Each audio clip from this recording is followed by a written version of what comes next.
Magic Man himself joins the show. Don Majkowski, man, joins the show. I can't thank you enough. Good morning, What's guys. up, brother? How you doing, man? Good morning. Sorry, I'm a little late, man. I got the times messed up. No, you're perfect with us, man. We're all fucked up here. I got bad technical difficulties. I hate IT and shit. So right. I need to have a little young cat with me at all times, and I just move in and operate this shit. But hey, Don, I can't thank you enough, man, for joining us. Let me drive right into brass tacks. Smitty and I are debating this whole draft weekend, as you know, you were part of. You've seen it from kind of the front of this thing. You were the guy, and then Brett Favre comes in, and Aaron Rodgers comes in, follows Brett Favre, sits around, watches. You've been part of this whole thing, the trades, the free agencies. What is your biggest takeaway from this weekend? Wow. I was a big fan of Jackson Dart and Show. The kid that went to the Saints. How do you pronounce it? Shook, I think. Yeah. Those two guys, I watched the combines. I watch, all the private workouts, and I love to evaluate the quarterbacks. Every year I have my favorite guy, or I have my dark horse, and I do pretty well with it. I remember when Josh Allen came out, he was my favorite guy. And then last year I liked the Commanders quarterback as well. He was my top guy. And this year, though, I like Dart. I mean, besides Cam Ward is really good too. I mean, obviously, but after Cam Ward, I had Dart and Sharpe as my 2 and 3 quarterbacks. So glad to see they went high. I really like the Packers pick. I love what they got, man. Having that receiver from Texas, Matthew fall into their hands that late in the draft. That was a great pick. I thought they did really well with that, So, I mean, overall, it's man, obviously the Shedeur Sanders things was crazy, but everybody has their own opinions with that. I feel bad for the kid, but again, I hear some things that we're hearing that maybe he was a little bit of fault at himself dropping so far. So I think he came out and apologized, said he could have handled it better this last night and stuff. We'll see, man. He's in the door now, Don, right? He's in the door now. He's got a shot, right? I mean, no, he's in a great spot. Seriously, there's 3 things that a quarterback coming out of college when he gets drafted, you look for. You look for where you get drafted. Do they have like an all-pro, like when I got drafted, by Green Bay? We didn't have a all-pro quarterback that was an established starter like Dan Marino or John Elway. So I had the opportunity to compete early, and then number 2, with the system that they're in, hopefully the system will fit them well. I'm sure it will. And, those are important things that I think he landed in a great situation for himself. So, now it's up to him just to, put his head down and do the work. No doubt. Before Smitty gets in and asks some questions, I got to ask you real quick. In your Green Bay Packers draft, you specifically talked about. I got to ask you, Aaron Rodgers obviously was not very happy over the years when they were refused to give him help on the outside, at the perimeter, at wideout, and they just continue to load up. They're one of the most, I think, talented wideout crews in football. Their youngest wideout core in football, and then they drafted a few more this draft. Where's that whole thing come in? How does that handle, like, from what Aaron's been saying and then what Green Bay did, and now all of a sudden Aaron's gone and they fucking drafting wideouts like crazy? Is that just crazy? Is that just part of the deal or what? I didn't think about that. I could see where he's coming from. Obviously, he had his last couple of 3 years when he was in Green Bay, they had a nice supporting cast. They had a good team, and they just needed a couple more receivers to get him over the hump, and they didn't give him. They didn't give him that help, and so I could see where he would have been a little disappointed. Obviously it worked out really well for Green Bay drafting Jordan Love. Hopefully, I think Jordan's got a promising future, but I can see where Aaron was a little upset with that for sure, because he definitely had some years left, and I think they kind of let that talent slip away, or didn't optimize his talent, man. Because he's one of the best quarterbacks of all time, man. Aaron Rodgers is a freak of throwing a football, man. A lot of people don't like him with his, with what what's going on off the field, with his he walking retreats and yeah, man, all that stuff, and it is crazy. I think it's crazy, but there's no denying that he's one of the best throwers of the football ever, if not the best. And now at 40, 41, wherever he's at, going to be 42. I think it's a good time for him to walk away. Ooh, no doubt. Okay. Yeah, I respect it. So you, just for clarity, you don't think he should come back for one more year? You think he should go ahead and hang it up right now? If he had an opportunity to come back with like Minnesota, right, that would be. I mean, they're a quarterback away, man. That's a great supporting cast. He could step in there, and with his experience, I think he could still be extremely effective. But he would have to go to a team like that has a great running game, great passing game. They're loaded at every position, and good defense. They just reloaded their offensive line. That would be the best spot for him, I think. But not sure that'll happen. I'm still not sure. It might not happen though. Yeah, I don't know. In the back of my mind, I'm still thinking that's a good spot for him to land. We've seen crazier things, and I feel like it's been so quiet right now. I mean, it sounds like it's been between the Steelers and then potentially the Vikings. It's the kind of the two teams, two opposites that he's had, and we haven't really heard anything. So it does make you kind of side eye and think through, like, what's really going on here behind closed doors? So we shall see. But I kind of want to stay with the NFC North and stay in that division and kind of talk through just what are your thoughts as you look at your Green Bay Packers? You mentioned the Vikings, how talented they are. The Lions, we know like how good they are. I mean, I could argue that this might be the toughest division in all of football. How do you feel like that the Packers will compete this upcoming season in that division? Man, and you know what? I think the team that got the most help this year was Chicago. Man, they did a great job with the offseason signings of getting some more linemen. Their draft picks, they got that tight end, Loveland or whatever. He's great tight end. They got that number one receiver last year. They got another receiver this year. Man, they're going to be tough. They're going to be a problem. So no doubt. Caleb Williams has a lot more help. They're going to be a lot better. Detroit, they're still going to be a lot better. I mean, it'll be interesting to see how Detroit handles losing both their coordinators, though, defensive and offensive coordinators. So that may hurt them. But, yeah, it's a competitive division. I think, for sure. I think this is probably the most difficult division in all of football right now. The best teams, all four teams are going to be good. No question. Yeah. It got to be. Yeah. I said Smitty last year, I said, man, if Chicago didn't have that year they had, they could probably had 4 teams in the playoffs. We'll see. They're on their way to trying to do it this year. As far as the NFC West, we'll see. But I wanted to ask you something real quick. Your time in Green Bay with who I thought was one of the top 5 wide receivers I had ever saw personally, and Sterling Sharpe. How great was he? And then just explain to the fans, like, why so long to get into the Hall? First of all, I'm so happy for him, and I congratulated him already, and well deserving. It probably took him so long because just the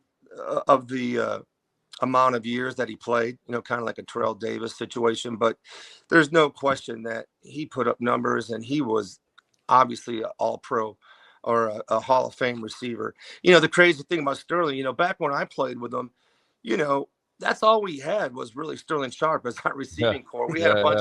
All our other guys were free agents. I mean, hardworking guys that got the most out of their talent. But after I left, I mean, like what Favre came in, and then when Aaron took over, man, they had 5, 6 receivers on our team that were 2 good tight ends. I mean, they were loaded. But Sterling, he was a one-man show, and like our whole game plan was, it was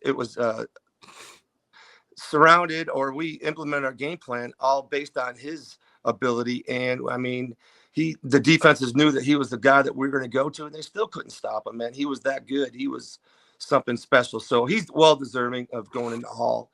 And I couldn't be happier for him. And the only thing that makes it sad is that a lot of people don't know what a great guy he is, man. For some reason, he lost his relationship with Green Bay fans in Wisconsin after his first difficult first year. And then he kind of, didn't like to speak to the media too much, and everybody got a bad perception of him, but he was a great teammate. All his teammates loved him, man. Was a fun guy to play with. Such a smart guy. And, yeah, I couldn't be happier for him. When you look at him and how great he was, although he had like a shorter career, I've seen a lot of comparisons to Jerry Rice. And people were saying, like, at that time, it was like, I don't know. Like, you could make an argument that Sterling was maybe even a little bit better. Like, do you think that was at that time was a fair comparison? I mean, he was definitely in that class, you know. I mean, I don't want to say he was better than Jerry Rice, because Jerry Rice was unbelievable, but Sterling was, man, he definitely, I think, it was stronger off the line of scrimmage, you know, versus man-to-man bump and run coverage. But and the run after the catch, he was unreal. But so was Jerry. So yeah, you could definitely compare him to Jerry. And Sterling had a lot more speed than people probably thought. Man, Sterling could roll. And man, he could do it all. Really, he could do it all. So yeah, man, just a stud receiver, man. It was fun to play with. No doubt. Yeah. Don, let me ask you something. You led the league in passing in '89. Can you kind of go through to everybody out here, like, what's the difference, man? And I try to tell Smitty, and we got these legends on the show all the time. I try to tell Smitty, I'm like, you know, Don used to take a fucking chin shot and throw a dig route versus quarters on time, outside backer, fucking buzzed by his ear. Now you get touched, it's a penalty, and you can't hit the wideout, and you can't bump and run, and you can't can you explain the difference between actual concepts then versus now, how we used to throw into the teeth of the coverage versus what we do laterally now, as far as get the ball out, let's go quick, let's go fast. There's a huge difference in that, is there not? There is, especially, you know, with those quick screens now, they throw to the, you know, to the sidelines. These quick screens are, for a quarterback, man, they're super effective, and it's awesome. You get the ball out of your hands, you know, as fast as they do, and they've been extremely effective. But as far as the rules, man, I still go back once in a while and, you know, watch some old games, and it's crazy how different it was back then, man. I mean, the way they used to be able to put their head right in our sternum, man, and pick us up, bury us into the ground on that hard turf that we used to play on. It was brutal. And, you know, there's no way. That's why you never saw hardly any quarterback play near 40 years old or after 40 back in those days, you know? No doubt. Good point. But nowadays, yeah, man, now's the time, man. I'm so envious of these guys nowadays, though. Seriously, I mean, with the rule changes, not being able to hit the quarterback, that's awesome for quarterbacks. And then the amount of money they're making, man, these guys, man, this is the time to play quarterback, man. I'm so envious. These guys got it going on. How do you think your career, just obviously it's a hypothetical question, but just we're on the topic. If you played in today's time, today's era, I guess what changes at all do you think would happen to your career? You think you just probably would have played longer, or what do you think? You know, a lot of people, I mean, most people remember, some people remember, but you know, what really killed my career was after my third year where I led the league in passing, you know, then my contract was up and I'm going into my fourth year, and the Packers, they would not sign me to a long-term deal, man. You know, they made me hold out all training camp, and they were only offering me a 1-year deal. After they hadn't had a quarterback for so many years, they finally had a young kid, you know, that led the league in passing. I was looking for a long-term deal. Anyways, we didn't get that, and I ended up in the 10th game of the season, you know, getting slammed and tearing my rotator cuff in my right shoulder. And my passing arm was never the same after that. I mean, I played 6 more years and played in excruciating pain, man, every day for those 6 years. I came back too early, but never said anything about it. But that was the injury that really hampered my career. But, you know, injuries like that, man, it's just bad luck, man. I guarantee you I trained harder or as hard as any quarterback in the league back then.